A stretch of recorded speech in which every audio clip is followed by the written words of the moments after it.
A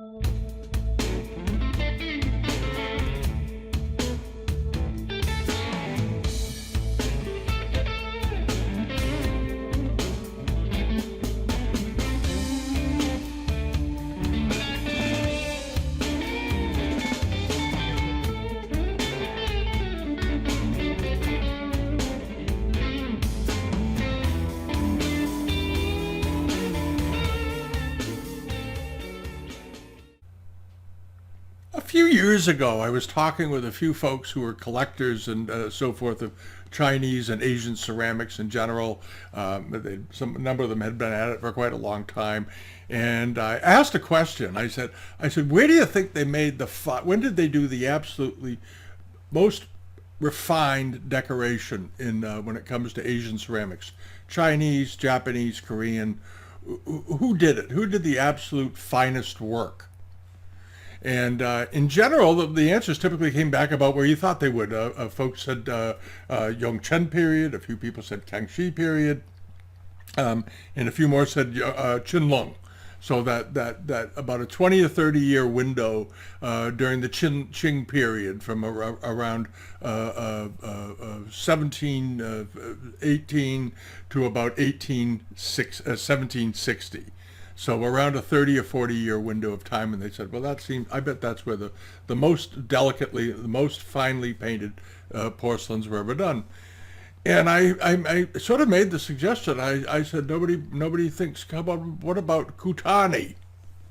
And one person actually giggled, and I said, no, seriously, what about Kutani ware? And most of them, because they hadn't seen that much of it actually, because they never looked at it because they buy predominantly Chinese stuff. I said, you want to look at it, and look at the very, very fine Akai Kutani that was done in the Ishikawa prefecture, and this is Japan. I'll give you some idea where this was all done, and we'll get into it. Here is Japan. Here we go. Down here is the Arita and Amari area where all that's made. There's Hiroshima. Come up here, Osaka, Kobe, Nagoya, where famous for its lacquer work. Tokyo's over here. And the Ishikawa prefecture in the city of Kaga is in here. Right in there. We'll blow it up. We'll bring it in a little bit. There it is. There's Kaga. This is the Ishikawa prefecture, which is like a county or a district. And in here where the Kutani kilns were spread out. And the Kutani has an amazingly long history. And when people think of really great pieces of Kutani ware, they tend to think of the old Kutani, the stuff that was made in the 1600s and the early 1700s. And the kilns there sort of got their start around 1650, roughly around the same time that the Arita kilns were sort of coming into their stride. And but early on in Kutani, they did their work in pottery more than porcelain. Porcelain came along later and really took the potters by storm. But the early Kutani wares are those aubergine and green and amber yellow colored pottery pieces that you're familiar with that are today unbelievably valuable, extremely valuable among collectors because there aren't that many survivors from that time. It's not like Ming wares where there's a lot of it. There's very little early Kutani pottery that survived of any quality. It's a much smaller. There are much smaller, many fewer pieces of great old Kutani than there are great old pieces of Chinese porcelain from the same period, from the late Ming to the Kangxi period. In that time period, there's very little of it in Japan or anywhere. Museums have it. You see it around. Even broken pieces command amazing prices. But after that, Kutani sort of fell off the radar, it seems, for collectors. And today, when most people think of Kutani ware, they think of things like these sort of mass-produced red pieces that were done in the kilns in porcelain during the Meiji period, the Taisho period, and into the Showa period in the 1920s and 30s. And they tended to be fairly quickly done, not meticulously painted, and they were mass-produced, very similar to the way they were mass-producing porcelain in the Amari area down south near Arita, in that zone, at the same time. at roughly the same time. The late Meiji period, the Arita kilns were turning out boatloads and boatloads and boatloads of porcelain to satisfy demand in the West, and the Kutani kilns were doing the same, as were the folks working the Satsuma kilns and others. Everybody was trying to export their porcelain to the West, which had an insatiable demand for it. And they made a lot of this sort of stuff. And today you can buy most Kutani pieces, range from $25 or $30 for a very nice little cup that they might have made, maybe an eggshell porcelain, all the way up to maybe a few $100s. And that's about it typically for Kutani. Unless it's a very, very big piece or something highly unusual. But that is sort of the price range that they go in, because most of it isn't that interesting. Most of it, I mean, it's perfectly nice. I have some pieces of it around here. It's good color. They're wonderful. The vases look great with flowers in them and so forth. But they don't show you what they could do when the best Kutani decorators got to work. And around 20 years ago, I was at an auction in New England, and I went to the sale to get something that was advertised that I saw, and I really wanted to have it. And I went to the sale and I saw it and checked it over, decided I was going to try and buy it, which I did buy it. And then I saw this other piece in the sale. And it was something I had not noticed before, and I said, that's something. So I bought it. And it is this Kutani vase that I'm going to talk about here that I've owned ever since. I absolutely love it. I own a few others that are very similar to it, and some other very fine, highly refined Kutani pieces that are Meiji. And when people come over to see me, or that know a little bit about Chinese ceramics, Japanese ceramics, or quite a bit, they look at it and they say, "I've never seen anything quite like this. I've not seen this level of decoration before." And this is what it looks like. This is the vase, and I've done a little quick video, as I often do, and go over it, and take a look at it, and get a better sense of how great these are, and just how ridiculously ignored they are. Which is something that has dumbfounded me for almost 30 years. Because I've seen other pieces of good Kutani. I've seen pieces I let get away and I wish I hadn't. But this one and some others are ones that I've bought that I absolutely love. Done the little video. We'll come back and we'll take a few more looks before we wrap up this. Okay, thanks for watching, and give us a thumbs up if you like them. Leave a comment. And I know a lot of you are into Chinese stuff, but you might find this interesting just the same. You might find it interesting just the same. This is the vase. I bought it at an auction in the New England area a number of years ago, and I hadn't gone to the sale in anticipation of buying this. I went looking at something else. But when I came across this, I realized what it was I was looking at. I was looking at one of these extremely rare types of Kutani ware that were made in the Meiji period, but were notable for their just absolutely unbelievable amount of detail that went into each and every piece. And if we can zoom in here a little bit, you'll see what I'm talking about. They're the little tiny microscopic brushstrokes all over this piece. I don't know how many strokes this vase has. It looks like it's in the hundreds of thousands. And if you turn the piece around, you'll see that the work, this meticulous detailing, continues throughout the entire piece, all the way up, all the way around, all the way down, the gilding and everything. And the amazing part of this is the effect that the artist is able to achieve with really just the use of two colors, red and gold, and that's it. There are no blues, there are no greens, there are no anything. It's just red and gold. But the quality of the work and the meticulous thought that went into preparing the layout for this vase illustrates very clearly how much great effect you can have with a very limited color palette, but great skill. And this is the kind of thing that just absolutely enthralls me. It is Japanese, it is not Chinese. If this were a Chinese vase done in this quality, made during the Guangxu period or any period, it would probably be the finest piece of Chinese porcelain known in the world. And if you can think of a more finely decorated piece of Chinese art, I'd love to hear it as far as ceramic art goes. because I don't think there's anything that comes even remotely close to this anywhere. The work, excuse my shadow, I'm just turning the piece here so you can get a better look at it. These little brush strokes appear to have been done with a single hair brush all the way around, and there's not a mistake anywhere. Every single one of them works out perfectly to the space in which it was drawn. And as you can see, he used multiple patterns and different types of patterns, and here he's applied gilding and then cut into it to create an image.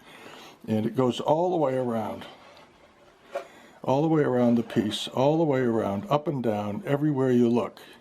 You see these microscopic drawings. I mean, here's give you an idea of the size of it. That's my thumb. And you get a better sense of just how incredibly detailed these really are. And it's a marvel. And for some reason, Kutani ware doesn't get anywhere near the interest of other Japanese porcelains most of the time, like Arita ware or rare pieces of Satsuma. And I think that's largely because so much of the Kutani ware that you're familiar with that was done in red was very commercial. You know, it was high capacity, high volume output stuff that was made for the Western market. And these very, very fine art pieces that were done that were not nearly as commercial, that took enormous amounts of time, months to decorate, seemed to just get overlooked because of the absolute mass volume of commercial wares that Kutani put out. But if you have the opportunity and you come across one of these incredibly fine pieces, they're nearly always signed. Okay, and this one is signed by Cezanne Kutani on the bottom. And we can flip it over and have a quick look at it. There's the base of it, and that's how it looks. And it's interesting to note that this piece has a double ring on the bottom, which very few Japanese pieces ever have. I always say, if you just see a single ring, you know that it's Japanese. If you see a double ring, it's typically Chinese. And this example is an exception, and there are always exceptions. But this one is clearly Japanese. The foot ring that I just mentioned is fairly close to the rib, which is a very Japanese trait. But then there's an inner ring, if you recall, a second set of rings. So it's a bit of an anomaly when it comes to how the bottom of it appears. But the rest of it is just stupendous. And it's in perfect condition. And that's it. And I've had it for a number of years. I own a number of other very fine Kutani pieces, but when it comes to brush strokes, this is probably the finest. I have a big double gourd vase. It's pretty close, but not quite as fine as this, and some other examples. But that's it. It's quite a thing. And for fun, I'm including a picture in here of the decoration on this with a millimeter ruler next to it. If you all have a millimeter ruler, you know how small these lines are when they're placed together. Here, they're greatly enlarged to give a sense of the scale of the drawing on here and how tiny it was. And I actually sort of measured it one afternoon, and they basically get 3 to 4 lines drawn within the space of a millimeter. Throughout this piece in many, many places. And down here you have these boxes that are completely contained within about 2 millimeters of space. So they don't require much room at all, and it gives you a sense of how long it took and how much work went into creating these fill-in and diaper patterns and fish scale patterns and all this other business that they added that just are breathtakingly small. And you really begin to wonder how did they have the devotion and the time and the meticulousness to do them and have it all fit perfectly. And if you go around these cartouches where they drew in and filled them from top to bottom, there's no place where they misjudged the spacing and how it would fill in. So there's no awkward corners. There's no points where they collide where it doesn't make sense anywhere. And this is the most amazing part of when you take the time to examine Kutani pieces, these highly refined red types up close. And most Kutani ware are not like this. Most of them are the standard commercial types that you see. But there is a category out there of these, and if you're interested in incredibly refined porcelain that is tastefully done, elegantly composed, the composition here is just great. You have all these design elements that have been incorporated flawlessly. You have upper bands, lower bands. You have a figural landscape scene, which is entirely different, not quite so symmetrical, that breaks it up and it repeats all the way around the body. And then you have these rondelles within these roux head formed devices that are enlarged and sort of muscular the way they're done. And then you have these acanthus leaves or bok choy leaves running around the bottom, which you see on lots of Asian ceramics, not just Japanese stuff, but Chinese and Vietnamese and Korean. So it's got a little bit of everything in it, and here it is. And it's a fairly good size vase. It's about 13 inches tall, and but the details are just breathtaking. And if you haven't had a time and you haven't taken a chance to look at some of these, I suggest you do. You might find them to be a very rewarding area of interest. They have the kiln history. If you get into studying the kilns, I can recommend a book on it. It's this one, the original book of called Kutani ware. And it was translated, originally it was written by Setsaku Nakagawa, and he died in the early 70s, and it was translated into English. I think this is Kodansha, this one. Yeah, it's a Kodansha book. A few years later, I've had that book for 30 years, but I think you can still find it out there. It's very well written. It goes through a fair bit on the history of the kilns, because they keep finding kilns over there, and there was very little known about their kilns for a long time. And the Japanese decided to spend some serious time investigating the kiln history of Kutani. And they've unearthed many of them. They've rewritten what they know about them, but a lot of it is here in this book, because much of that research took place prior to up until about the mid 1960s, when a lot of that research was being funded. And the book goes through all the different periods, how they made it, where they worked, the different kilns that came and went, the history of kiln development, and so forth. It's a pretty interesting topic. And it's all centered around the wares of the Kutani culture, and well worth looking at. That's about it. I hope you enjoyed it, and maybe take a look at something you've not bothered to look at in some time, or ever maybe. But this is definitely an area of interest to me, and I hope you found this useful. Okay, have a great rest of your week. Give us a thumbs up if you enjoyed it. Subscribe here if you like the videos. And leave a comment. I love the comments. And as I said last week, put those thumbs up in there. It makes a big difference on the channel here on how many viewers we get. So thanks so much for all of you that do that. And I'll be back tomorrow with a regular video. Thanks a lot. Bye-bye.